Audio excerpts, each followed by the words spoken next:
apa masalahnya?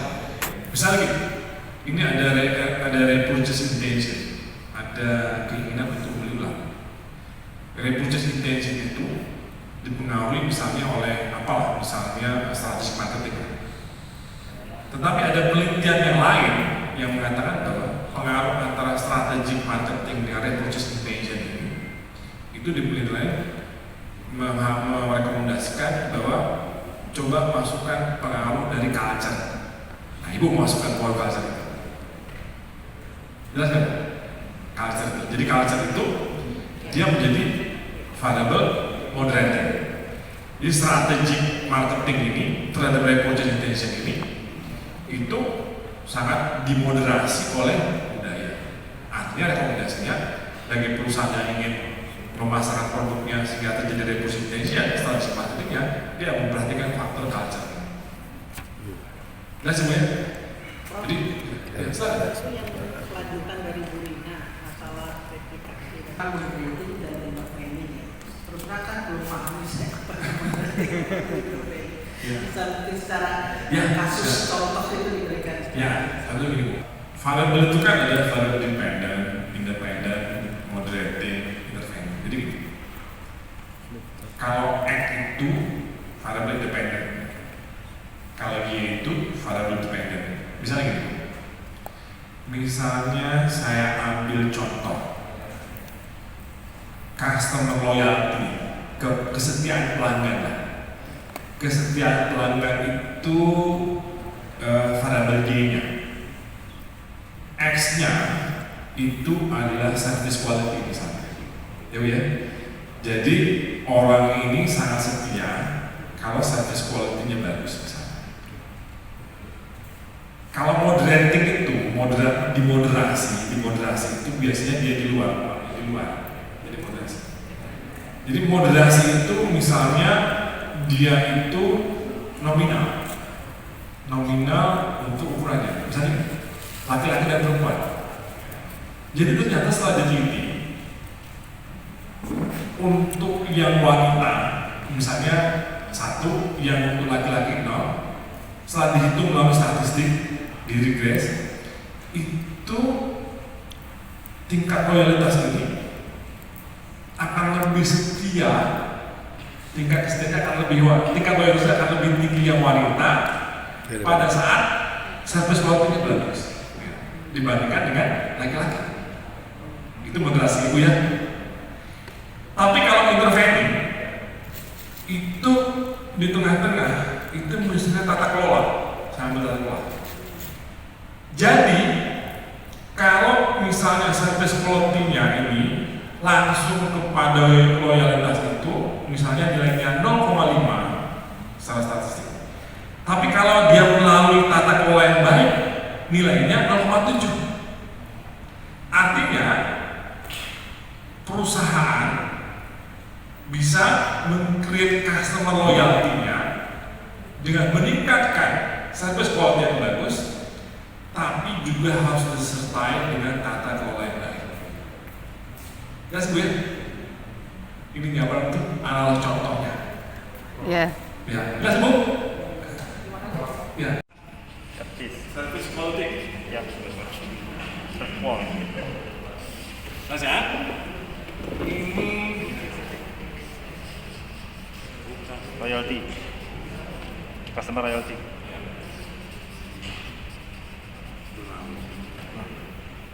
Ini H1. Betul. Contoh ya. Kalau variabel intervening, saya masukin di sini. Apa tata kelola? Misalnya nih, kalau pengaruh ke sini, secara korelasi itu nilainya 0,5, tapi melalui sini 0,7. Artinya customer loyalty ini memang dipengaruhi oleh service quality ini, tapi alangkah baiknya melalui tata kelola yang baik. Intervening itu. Iya, ini intervening. Nah, Berarti teori barunya yang ya ini tata kelola ini diambil dari mana? Dari rekomendasi penelitian orang lain. Prof kalau dijadikan judul tuh kayak gimana bisa? Jadi judul biasanya satu ini ya, pengaruh customer loyalty, pengaruh service quality terhadap customer loyalty yang diintervensi atau dimediasi oleh tata kelola. Pengaruh service quality terhadap ini yang dimediasi oleh intervensi. Jelas satu ini ya. Sekarang moderasi masuk di sini. Sek 0 wanita, 1 laki-laki. Artinya memang service quality dipengaruhi oleh loyalty dipengaruhi service quality.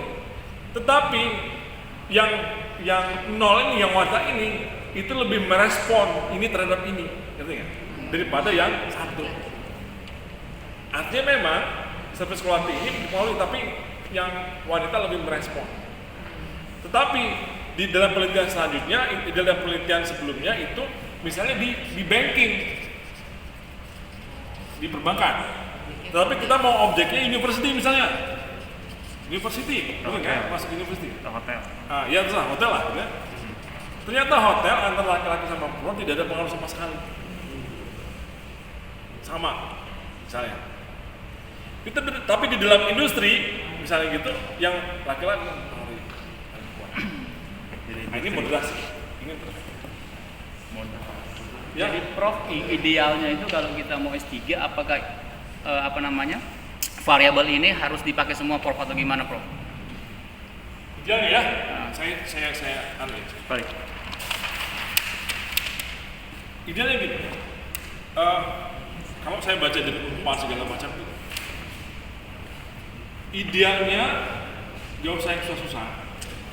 Kalau ini Y, ini X1, ini X2, ini Z,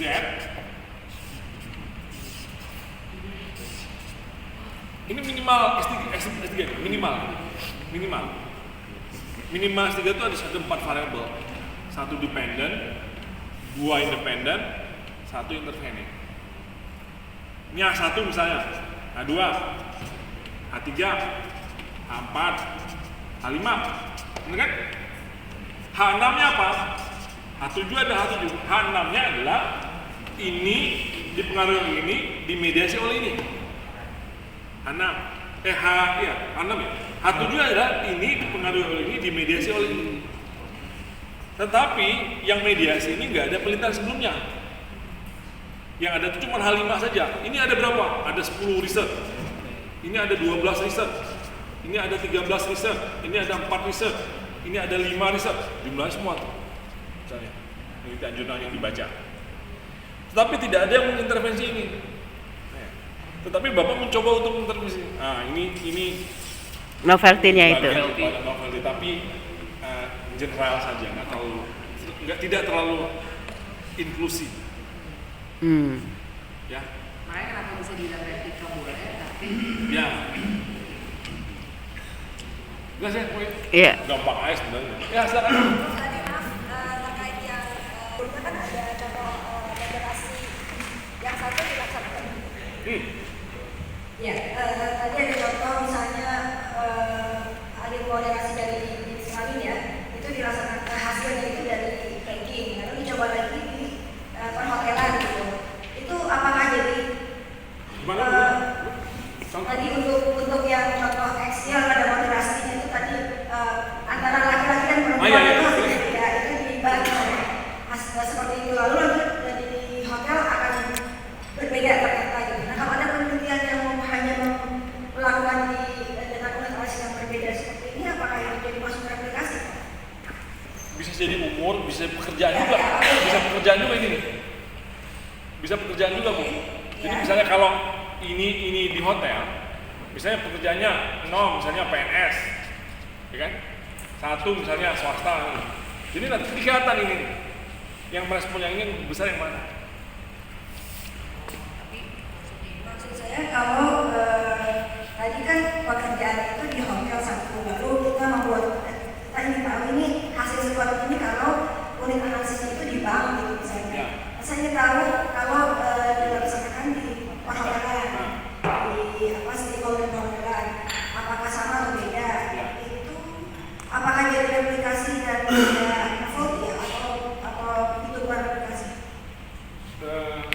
Jadi replikasi dengan AS yang berbeda. Ya, harusnya beda. Ya, dengan berbeda. Nanti berkontribusi terhadap misalnya dia bisa tesa atau antitesa, Bu. Bisa mendukung hipotesis yang ada di bank, bisa dia kebalikan gitu. Jelas ya, Bu ya? Jadi bisa dalam penelitian yang dilakukan oleh perbankan memang ada pengaruhnya, tetapi di hotel ini misalnya tidak ada pengaruhnya. Berarti kalau tidak ada pengaruhnya, ada pengaruh tapi negatif, itu sudah memberikan satu sumbangsi terhadap orang ini. Jelas ya, Bu ya? Sangat dipengaruhi oleh biaya. Tidak mungkin ada teori kalau tidak ada variabel penelitian. Itu ingat ya? Jadi teori itu harus disesuaikan dengan variabel penelitian. Pak Satu. Kalau variabel penelitiannya motivasi, carilah teori motivasi sebanyak-banyaknya. Bukan sebanyak-banyaknya juga, yang sesuai dengan konteks yang akan kita teliti. Karena fenomena ini kuantitatif, artinya fungsi teori dalam penelitian itu, di mana studi literatur itu adalah kegiatan yang meliputi mencari secara teratur, melokalisasi teori dari berbagai macam sumber, kemudian menganalisis dokumen yang kemudian masalah yang diteliti. Dia bisa sebagai penjelas, sebagai prediksi, dan sebagai kontrol.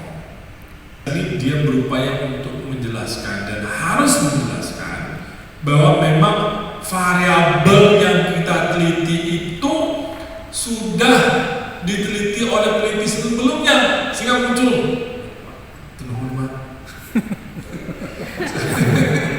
sudah diteliti oleh peneliti sebelumnya, prediksi dan kontrol.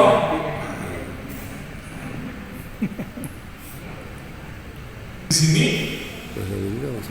kerangka teori dan kerangka konsep. Kerangka teori itu yang merupakan simpulan dari sumber atau teori yang dikaji, diungkap secara teoritis. Nah ini nggak terlalu penting lah. Nah, saya masuk ke sini. Biasanya ini saya jelaskan satu-satu.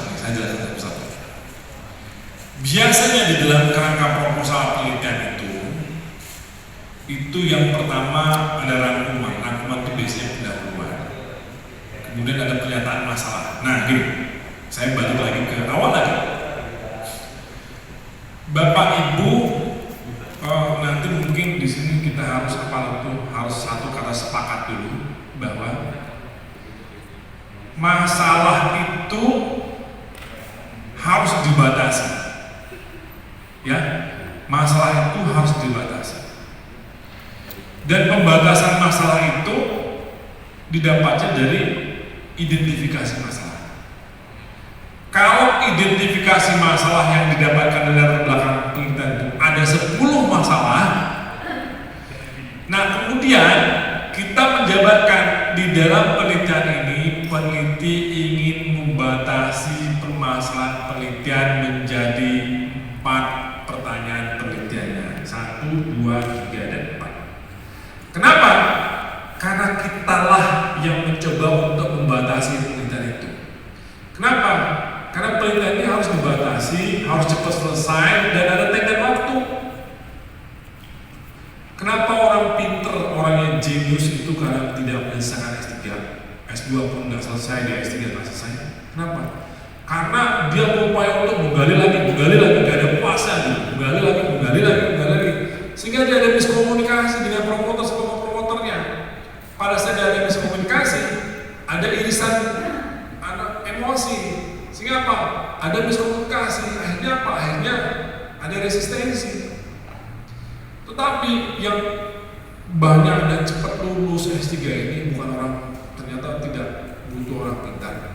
Yang pertama orang yang punya niat. Jadi nama amal niat itu niat yang betul-betul pertama. Yang kedua dia tekadnya. Yang ketiga apa? Yang ketiga adalah dia tahan banting dulu. Yang tadi cepat dia selesai pasti. Tapi kalau saya punya teman waktu itu kuliah di IPB, teman itu begitu pintar pintarnya, hebat. Nggak ada yang bilang. Pertanyaan penelitian, hipotesa, pustaka, kerangka teoritis, metodologi penelitian, dan anggaran. Nah, saya akan jelaskan sekarang dikit aja tentang research methodnya. Bapak Ibu di dalam melakukan penelitian itu terkendala pertama itu biasanya di metodologi penelitian. Terkadang baca buku metodologi penelitian.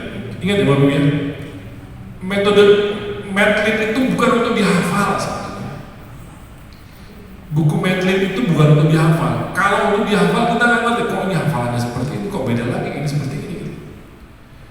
Buku Medlit itu hanya untuk dipahami sebagai buku petunjuk atas aktivitas penelitian yang kita lakukan. Tetapi di program S3 ini sudah ada guidance-nya. Itu namanya apa? Juknis dalam melakukan riset atau dalam penulisan disertasi. Nah itu. Jadi saya melihatnya bahwa memang apa namanya itu dari kita harus banyak-banyak baca, harus banyak-banyak melihat bahwa apa yang kita lakukan itu merupakan satu proses secara keseluruhan untuk melakukan satu penelitian. Nah, di dalam metodologi penelitian itu ada yang pertama, ada rancangan penelitian. Rancangan penelitian itu biasanya itu berisi mengenai teknik dan metode yang kita gunakan. Sehingga di situ kita menjelaskan di dalam penelitian ini menggunakan metode penelitian kuantitatif, di mana peneliti berupaya untuk melakukan analisis secara statistik. Dan teknik yang digunakan adalah survei dengan menyebar kuesioner kepada unit analisis yang dianggap mewakili populasi secara keseluruhan.